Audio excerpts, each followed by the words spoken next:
Baik, di bagian ini kita membahas tentang analisis validitas kalimat berkuantor. Anda masih ingat ya tentang analisis validitas argumen, atau istilah lainnya adalah pengecekan kevalidan argumen. Kalau dulu di bagian logika proposisi, kita mencoba mengecek kevalidan argumen itu bisa menggunakan beberapa teknik. Misal teknik tabel ya, bikin tabel kebenaran.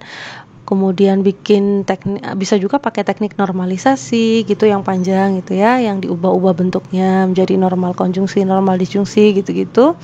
Dan juga menggunakan teknik inferensi atau aturan inferensi, di mana kalau kita menggunakan teknik inferensi itu kita menggunakan beberapa hukum-hukum yang sudah terbukti benar sebelumnya gitu. Misalkan modus ponens, modus tollens, silogisme, dan lain-lainnya, ada simplifikasi gitu. Kadang-kadang kita juga perlu membalik kalimatnya dulu dengan menggunakan kontraposisi dan macam-macam gitu ya. Ada metode langsung, metode tak langsung gitu kan, pakai kontra metode langsung, tak langsungnya pakai kontradiksi atau kontraposisi gitu kan ya. Ada macam-macam. Kalau di sini nanti lebih sederhana. Yang kita temui di analisis validitas kalimat berkuantor, nanti di sini bisa dilakukan dengan menggunakan aturan inferensi atau bisa menggunakan HNK, himpunan nilai kebenaran. Jadi di sini nanti kita aplikasikan tadi ilmu-ilmu tentang HNK tadi untuk mengecek validitas kalimat berkuantor. Di sini pun argumen-argumen yang nanti akan diberikan, saya menggunakan argumen yang lebih kontekstual. Artinya, saya akan pakai argumen-argumen yang sudah dituliskan dalam bahasa Indonesia yang lebih umum. Sehingga Anda bisa menggunakan pengetahuan ini nantinya untuk bisa menalar sesuatu yang sifatnya lebih umum. Jadi kalau kemarin yang dulu-dulu itu kan bagian sebelumnya di logika proposisi kan Anda diberikan premis-premis yang masih beberapa kan berupa premis-premis yang sudah jadi langsung P, Q, dan seterusnya. Beberapa ada yang bentuk kalimat, diaplikasikan dulu gitu kan, diaplikasikan dulu, disimbolkan. Setelah disimbolkan baru dicek validitas argumennya. Di sini juga sebenarnya seperti itu, cuman dia lebih sering kita gunakan dalam prakteknya karena menggunakan kuantor gitu. Jadi yang kemarin juga sering digunakan, tapi yang ini juga nanti biasanya muncul di tes-tes yang sering digunakan dalam tes mahasiswa atau tes pegawai negeri gitu misalkan ya. Kalau Anda lihat di soal-soal akan sering muncul yang seperti ini. Kenapa? Karena ada tambahannya kuantor gitu. Kita lihat di contohnya ya. Nah, saya menggunakan contoh yang ada di bukunya Pak Muniri. Di situ disebutkan teladan 4.25. Nah, ada beberapa argumen yang diberikan. Yang pertama, saya menanam semua pohon mahal saya tahun lalu. Semua pohon buah saya ada di kebun. Tidak ada pohon di kebun yang ditanam tahun lalu. Jadi ini adalah 3 kondisi yang diberikan. Kalau dulu kita menyebutnya adalah premis, ya kan? Nah, ini premisnya ini. Jadi ini premis 1, premis 2, premis 3 gitu. Ini lebih umum kita temui dalam kehidupan sehari-hari karena kalimatnya berbentuk kalimat yang sehari-hari. Tidak ada pohon di kebun yang ditanam tahun lalu. Semua pohon buah saya ada di kebun. Saya menanam semua pohon mahal saya tahun lalu. Gitu ya. Nah, kenapa di sini di-include-kan pada contoh analisis validitas kalimat berkuantor? Karena memang di sini dia mengandung kuantor. Ya, ini di sini kalau Anda lihat semua tidak ada. Nah, ini kan menunjukkan tanda-tanda bahwa ini menggunakan suatu kuantor dalam kalimatnya gitu. Maka analisisnya harus hati-hati. Gitu. Kita harus ubah ke bentuk simbolik, kemudian baru kita cek validitas argumennya. Nah, gitu ya. Nah, yang diminta untuk ditentukan nilai kebenarannya adalah kalimat ini di bawah ini, nomor 1, nomor 2, nomor 3. Jadi ada 3 kesimpulan yang harus dicek gitu loh. Misalkan, kesimpulan yang pertama adalah semua pohon buah ditanam tahun lalu. Benar nggak kalimat ini atau valid nggak kalimat ini berdasarkan premis-premis yang diberikan. Terus yang kedua, tidak ada pohon mahal di kebun. Nah, Tidak ada pohon mahal di kebun. Yang ketiga, tidak ada pohon buah yang mahal. Nah, ini argumen ini harus kita cek. Ini kan sangat related dengan kehidupan kita sehari-hari. Kalau kita ngomong tidak ada, tidak pernah, nah itu artinya kita harus menganalisis benar nggak sih pendapat dia itu kalau dari sisi logika gitu kasarnya ya. Jadi yang harus kita buktikan tiga ini, kemudian modalnya atau premisnya adalah tiga ini. Nah, seperti biasa, step yang pertama kan harus kita ubah dulu ya dari bentuk bentuk kalimat ke bentuk simbolik. Nah, ketika mengubah ke dalam bentuk simbolik, kita harus menandai dulu mana keyword-keyword utama yang bisa membentuk kalimat, seperti yang kemarin Anda lakukan di pertemuan yang sebelumnya. Di situ ditandai mana yang bisa menggunakan implikasi, mana yang menggunakan konjungsi, gitu kan ya.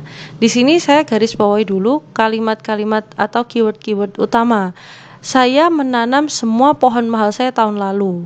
Di sini ada pohon mahal, di soal juga ada pohon buah yang mahal, berarti pohon mahal ini akan menjadi keyword yang pertama. Selanjutnya ada pohon buah gitu. Oh, berarti ini saya punya pohon buah. Keyword yang kedua. Kemudian ada di kebun. Di sini ada pohon mahal di kebun. Pohon di kebun. Oh, berarti ini adalah keyword yang kedua. Atau boleh di sini pohon di kebun, ini juga boleh. Ini taruh di sini boleh ini. Sebentar, biar saya ralat dulu. Nah, seperti ini juga boleh ya. Seperti ini juga boleh.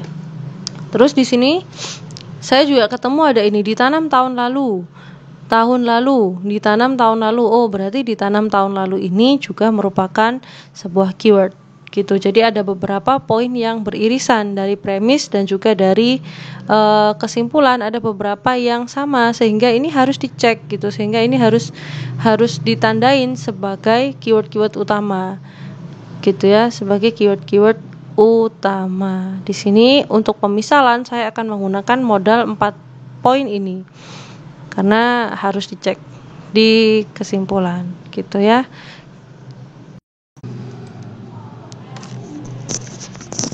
Oke, kita buktikan dengan menggunakan aturan inferensi terlebih dahulu ya. Yang pertama, nanti setelahnya kita coba menggunakan HNK.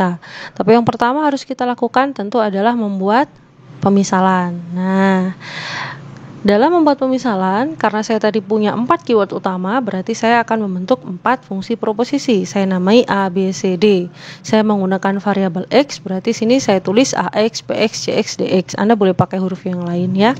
Kemudian dalam menulis pemisalan harus kita lengkapkan kalimatnya. Jadi di sini saya menulis X adalah pohon mahal. Meskipun di sini tadi keyword utamanya hanya tertulis pohon mahal gitu aja. Tapi nggak boleh dalam pemisalan di sini kita tulis AX.2 X pohon mahal gitu, nggak bisa. Karena dalam kalimat harus jelas subjeknya. Kalau AX.2 pohon mahal itu subjeknya belum ada. Kalau kalimatnya seperti ini, X adalah pohon mahal, berarti sudah jelas subjeknya adalah si X ini. Keterangannya adalah si X ini merupakan suatu pohon yang mahal gitu ya. Jadi diingat-ingat X adalah pohon mahal. Jadi dijelasin dulu subjeknya apa, bendanya apa gitu ya. X adalah pohon mahal. Atau versi ekonomisnya Anda bisa menulis X pohon mahal. Itu juga boleh. Nggak pakai adalah gitu ya. Tapi kalau nggak ada X-nya, terus jelas salah itu pemisalannya ya. Berarti kalau ada yang menulis seperti itu, maka saya yakin dia tidak mendengarkan video saya yang bagian ini gitu ya. Barangkali dengan jawabannya diperoleh dari sumber yang lainnya, saya nggak tahu. Tapi kalau dia menyimak ini, berarti dia akan ingat bahwa harus jelas subjeknya apa ya. Jadi kalau cuma ditulis pohon mahal, nanti akan saya salahin karena subjeknya nggak jelas gitu. Sama dengan ketika Anda mengerjakan soal aljabar yang lainnya. Misalkan Anda membuat pemisalan, ya harus jelas. Misalkan ngomonginnya tentang membeli pensil, soal SPLDV itu yang paling sederhana ya. Beli pensil sama beli buku.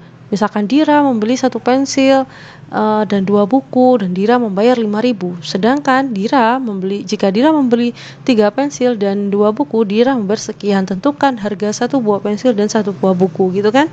Biasanya kita memisalkannya nggak lengkap tuh. Anda cuma menuliskannya misal X sama dengan pensil, Y sama dengan buku. Nah itu nggak jelas tuh yang kayak gitu. apanya buku dan apanya pensil.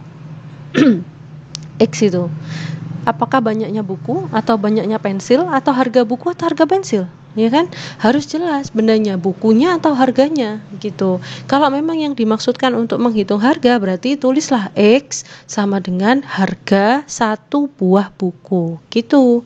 Jangan cuma harga buku aja, apalagi cuma X sama dengan buku, Y sama dengan pensil misalkan, ya salah, jelas salah gitu ya. Misalkan tulisnya lengkap, misalkan X sama dengan harga satu buah buku, Y sama dengan harga satu buah pensil, itu jelas lengkap gitu ya, kira-kira gitu. Nah di sini kita tulis lengkapnya seperti ini, AX, X adalah pohon mahal, ini subjeknya sudah jelas ya, atau versi ekonomisnya X pohon mahal, itu sudah boleh. BX ini versi ekonomis, X ditanam tahun lalu gitu ya. Kalau mau yang lebih lengkap bagaimana Bu? Nulisnya adalah seperti ini, BX.2, X adalah pohon yang ditanam tahun lalu.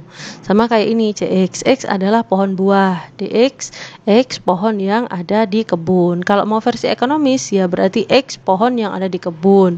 Versi ekonomis lagi, X pohon di kebun, itu sudah masih boleh, tapi subjeknya masih jelas gitu ya. Kalau mau lengkap ya X adalah pohon yang ada di kebun gitu. Jadi ini memang saya tuliskan beda-beda seperti ini supaya Anda tahu, oh ini opsi yang seperti ini kalau saya nulis seperti itu masih boleh gitu.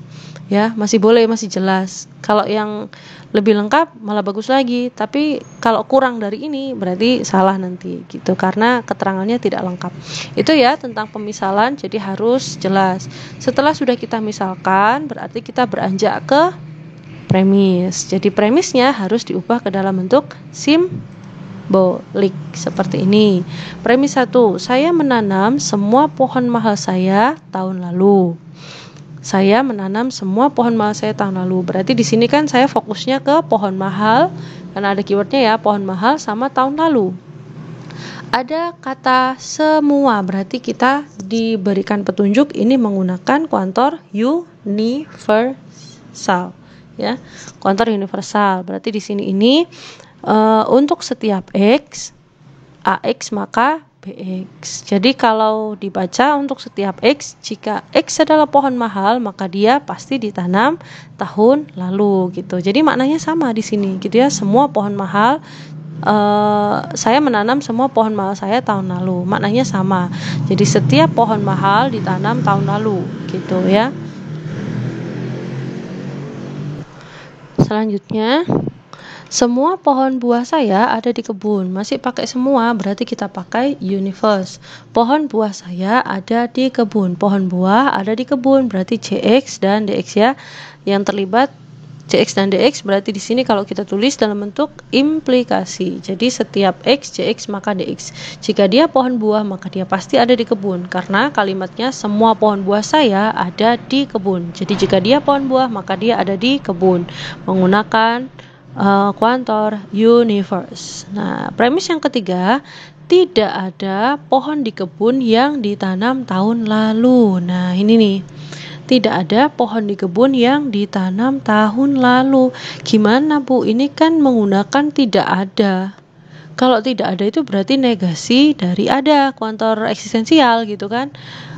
Kok ini berubah menjadi seperti ini? Nah, itu kalau kita runtutkan kira-kira seperti ini ya. Kalau Anda ingat kemarin ketika saya mengatakan bahwa kalau dia itu di sini kalimatnya adalah menggunakan keyword-keyword yang kuantor eksistensial, misalkan ada gitu kan, terdapat, beberapa, maka di sini dia tidak bisa menggunakan implikasi ya. Kalau kita ubah ke dalam bentuk simbolik loh ya. Kalau mengubah kalimat yang ada keywordnya eksistensial kemudian diubah ke dalam bentuk simbolik, maka dia tidak bisa menggunakan implikasi. Pakainya adalah konjungsi, gitu kan? Pakainya adalah konjungsi. Nah, kalau di sini kalimatnya tidak ada, bagaimana? Gitu. Nanti di sini dia akan menggunakan konjungsi.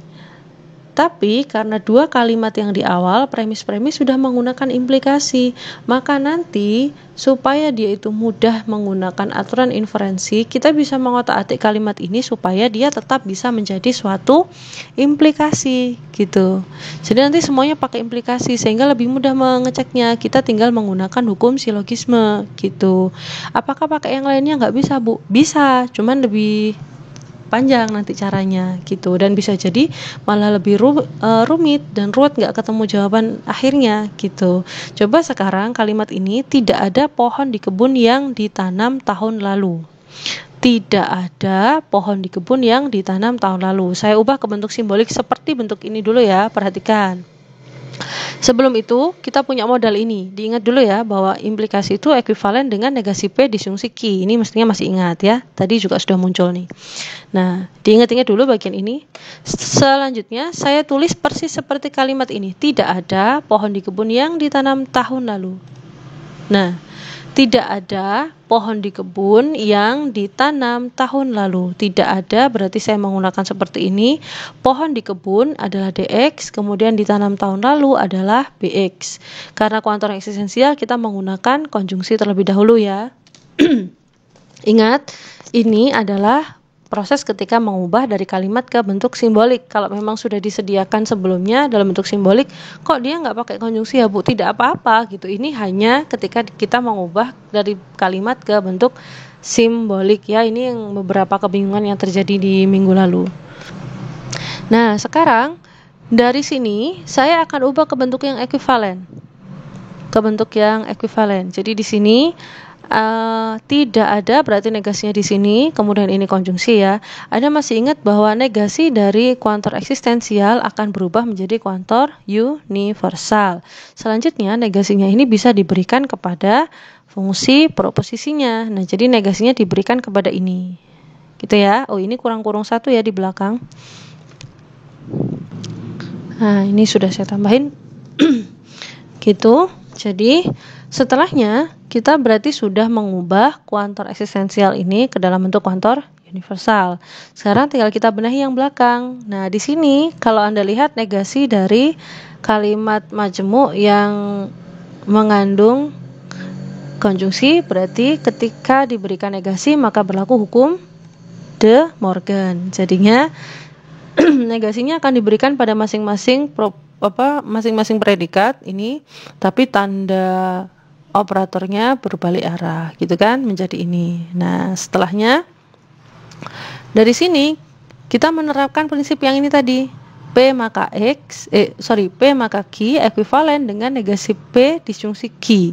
Jadi kalau saya di sini punya negasi DX disjungsi negasi BX, maka saya bisa mengubahnya ke dalam bentuk implikasi seperti ini. Nah, ini kan kalau ini saya ubah ke bagian sini, ini kan P-nya kan negasinya kan hilang, kemudian Q-nya dia kan tetap. Berarti di sini saya punya negasi BX-nya tetap, yang depan dia berubah menjadi DX. Jadi untuk setiap X, DX maka negasi BX. Jadi bentuk ini kalau kita ubah ke dalam bentuk yang mengandung implikasi, kita bisa mengubahnya seperti ini. Itulah kenapa di sini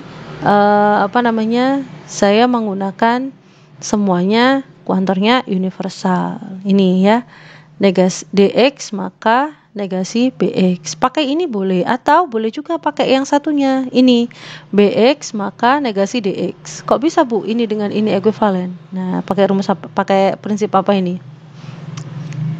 Baris ketiga ke baris keempat. Gimana? Jadi untuk setiap DX maka negasi BX ekuivalen dengan untuk setiap BX negasi DX. Kok bisa? Ini adalah hukum kontraposisi. Jadi kalau kontraposisi itu tukar tempat sekaligus dinegasikan. Jadi Anda boleh pakai yang ini, boleh pakai yang ini, boleh juga pakai yang ini, gitu ya, tidak masalah. Saya pakai yang terakhir, gitu. Kenapa kok pakai yang terakhir, Bu? Nggak ada ininya sih ya, sama aja semuanya. Kalau kita kan maknanya begini, kalau dibaca tidak ada pohon di kebun yang ditanam tahun lalu, berarti semua pohon yang ditanam tahun lalu bukan pohon yang ada ada di kebun atau tidak ada di kebun gitu. Tidak ada pohon di kebun yang ditanam tahun lalu. Berarti semua pohon yang ditanam tahun lalu bukan pohon yang ada di kebun gitu. Bisa juga kalau Anda mau baca pakai kalimat ini juga boleh pakai ini. Misalkan untuk setiap X dx maka negasi BX, coba dibaca. Semua pohon yang ada di kebun tidak ditanam tahun lalu. Pakai ini juga boleh, sama ya. Sama. Jadi boleh pakai ini, boleh pakai ini gitu karena nilainya sama, ekuivalen gitu ya. Sekali lagi boleh pakai yang baris ketiga maupun baris yang keempat. Saya pakai salah satu yang ada di baris keempat ya. Baris yang keempat. Jadi semua premis sudah kita tuliskan dalam satu kuantor yang sama, yaitu kuantor universal, dan semuanya sudah menggunakan implikasi. Ini banyak sekali prakteknya nanti. Kemarin saya tes CPNS juga ternyata soal seperti ini muncul beberapa, dan alhamdulillahnya karena sudah pernah belajar, maka tidak bingung dengan penentuan kesimpulan yang seperti ini modelnya, karena semua kalimat bisa diubah ke dalam bentuk kuantor universal asalkan paham hukum-hukumnya ini gitu ya. Kira-kira seperti itu. Udah, kita pakai 3 model ini untuk menentukan kesimpulan. Modelnya saya tulis di atas ini tadi ya. Saya menanam semua tahun lalu seperti ini gitu ya. Sekarang yang akan dicek atau yang akan ditentukan kebenarannya, yang pertama adalah semua pohon buah ditanam tahun lalu. Kita ubah ke bentuk simbolik seperti ini.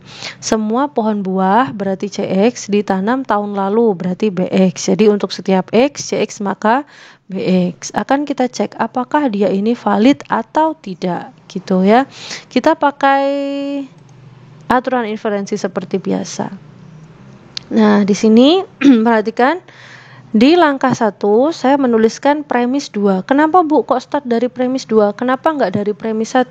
Karena di premis 1 itu yang depan adalah AX, sedangkan kesimpulan yang saya tuju adalah CX. Saya mengefisienkan langkah. Ngapain nulis premis 1 kalau belum diperlukan gitu kasarnya. Jadi langsung di premis 1 di langkah yang pertama saya nulisnya premis yang kedua karena premis kedua diawali oleh CX. Gitu ya. Oke, terus selanjutnya saya memerlukan BX gitu kan. Saya memerlukan BX. Di sini dari premis kita bisa melihat ada 2 BX yang kita gunakan, yaitu di premis 1 sama di premis yang ketiga. Berarti boleh ambil premis 1, boleh ambil premis yang ketiga gitu kan. Tapi kalau saya ambil yang premis 1, saya nanti akan memunculkan predikat AX, sedangkan AX kan tidak diperlukan. Kalau saya pilih yang ketiga, nanti di sini muncul BX dan juga muncul DX. Di sini di premis 2 yang sudah kita tulis, oh ada DX, wah nanti bisa ketemu nih. Siapa tahu nanti bisa hilang. Jadi saya lebih memilih yang premis ketiga. Sekali lagi pertimbangannya adalah untuk efisiensi gitu ya. Saya tulis premis ketiga. Nah, ternyata di sini DX-nya masih lurus, DX sama DX. Sedangkan kalau saya ingat hukum silogisme hipotetik itu dia bisa hilang kalau bentuknya saling diagonal gitu, bisa dihilangkan. Maka saya mengkontraposisikan langkah yang kedua. Ini langkah yang kedua. Jadi untuk setiap X, DX maka negasi BX. Sehingga dari sini langkah yang pertama sama langkah yang ketiga kita memperoleh langkah yang keempat ini dengan menggunakan hukum silogisme hipotetikal. Jadi D dengan D ini hilang gitu kan. Yang tersisa adalah CX maka negasi BX. Kalau Anda perhatikan, misalkan tadi itu, ini kan karena saya tadi pakai yang baris yang keempat ya. Kalau baris ketiga tadi kan, baris ketiga dari yang kita susun tadi di baris yang ketiga, sebentar. Nah, kalau saya pakai baris ketiga kan langsung ini. Nah, langsung D-nya kan langsung di depan. Andaikan saya pakai yang itu, berarti ini langkahnya jadi lebih sederhana. Nah, nggak pakai langkah yang ketiga ini, karena langkah ketiga kan harus kita kontraposisikan. Andaikan di sini kita menulisnya tadi, pemisalan yang ini tadi langsung pakai DX maka negasi BX, berarti tidak perlu langkah yang ini. Malah langsung gitu kan, premis 2, premis 3 coret gitu. Tapi tidak masalah. Setiap langkah asalkan sumbernya jelas berarti boleh dipakai gitu ya, asalkan runtutannya benar. Jadi antara orang satu dengan orang lain bisa jadi stepnya berbeda, tapi hasil akhirnya mestinya tetap sama, valid atau tidak validnya gitu. Tapi kalau berapa banyak stepnya bisa beda setiap orang ya. Nah, setelah kita cek ternyata hasil akhirnya adalah CX maka negasi BX dengan menggunakan silogisme hipotetikal gitu. Sedangkan yang kita tuju adalah CX maka BX. Berarti bisa kita simpulkan bahwa di sini ini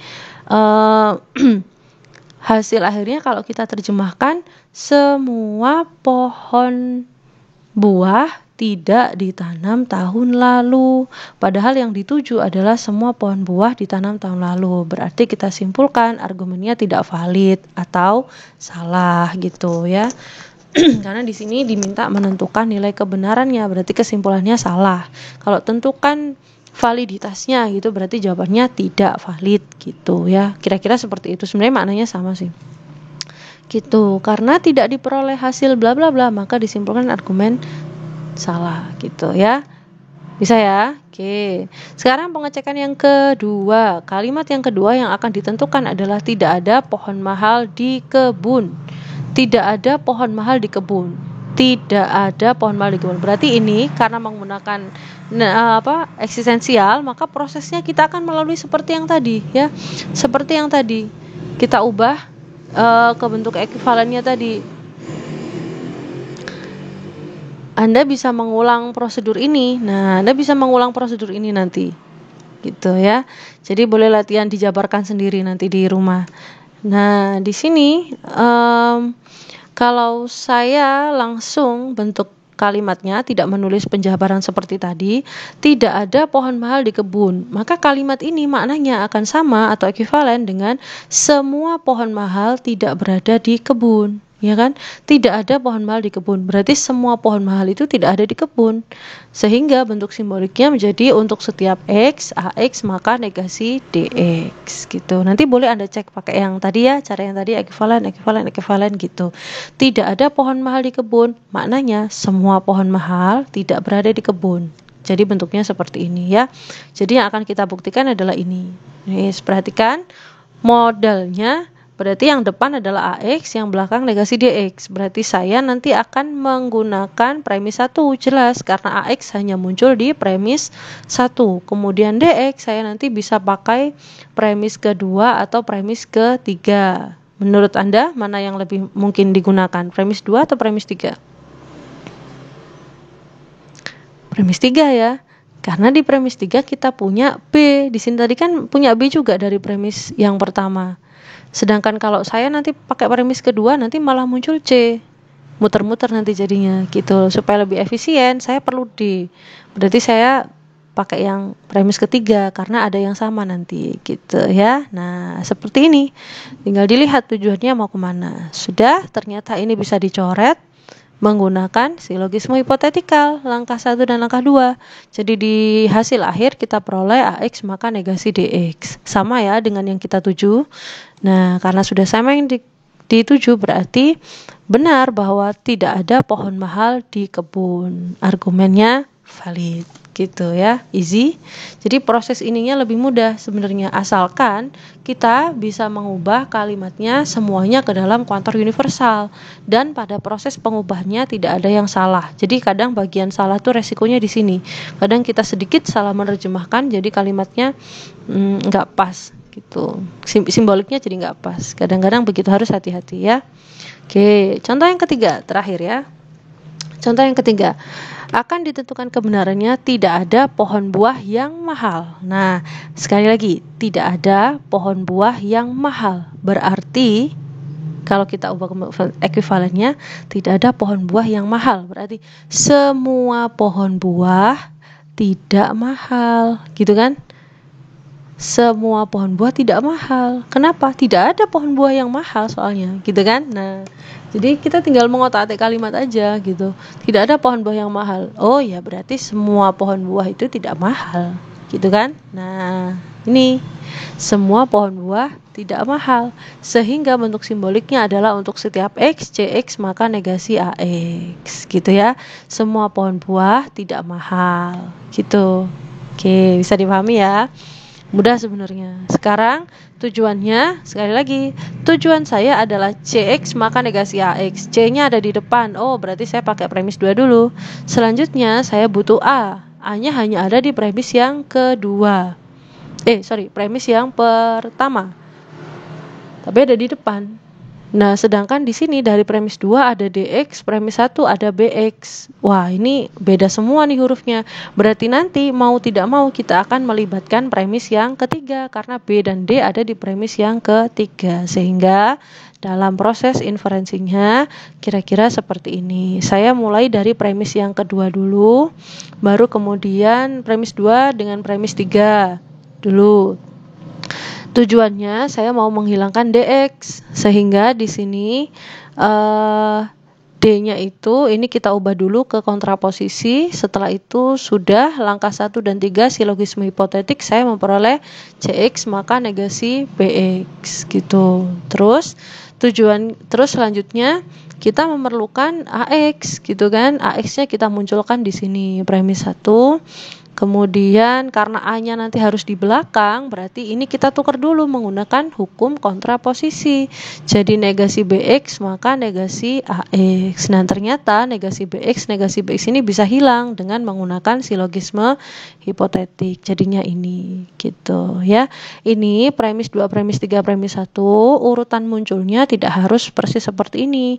Boleh kok di awal langsung ditulis premis 1, 2, 3, terus nanti urutan langkah-langkahnya tidak seperti ini, itu juga boleh, tetap sama, yang penting hukumnya benar. Maka memang sebenarnya untuk mengkoreksi bagian ini agak lama ya, karena setiap orang bisa punya step yang berbeda-beda gitu. Jadi beda sedikit aja ke bawah sudah beda semua gitu ya step-stepnya ini. Jadi memang setiap jawaban itu bisa unik gitu ya. Nah, ini dari hasil akhir kita peroleh CX maka negasi AX, berarti sudah sama dengan apa yang kita harapkan ya, sehingga di sini kita simpulkan benar bahwa tidak ada pohon buah yang mahal, jadi sesuai dengan apa yang diharapkan. Dengan demikian disimpulkan argumennya adalah valid gitu ya. Sebenarnya tidak jauh beda kan dengan yang dulu ketika analisis validitas argumen yang versi yang dulu. Cuman kalau versi dulu karena memang yang terlibat itu banyak, konjungsi, disjungsi, implikasi gitu kan, yang terlibat di sini banyak sehingga mungkin prosesnya agak lebih panjang dan lama.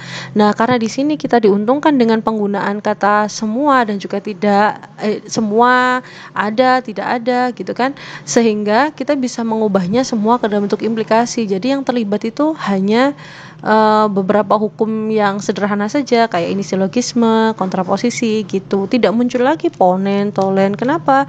Karena ya di situ biasanya menggunakan konjungsi atau hukum atau operator-operator yang lainnya gitu. Sehingga kalau analisis validitas argumen pada kalimat yang mengandung kuantor memang lebih sederhana, cuman harus hati-hati gitu menempatkan kalimat, menempatkan simboliknya, menentukan urutannya depan belakang, itu harus lebih pas gitu. Kira-kira seperti itu ya. Nanti akan ada contoh lagi di belakang. Oke, sementara untuk yang contoh inferensi sudah cukup 3 ini ya. Nanti silakan diulang-ulang kalau memang merasa masih ada yang kurang dipahami.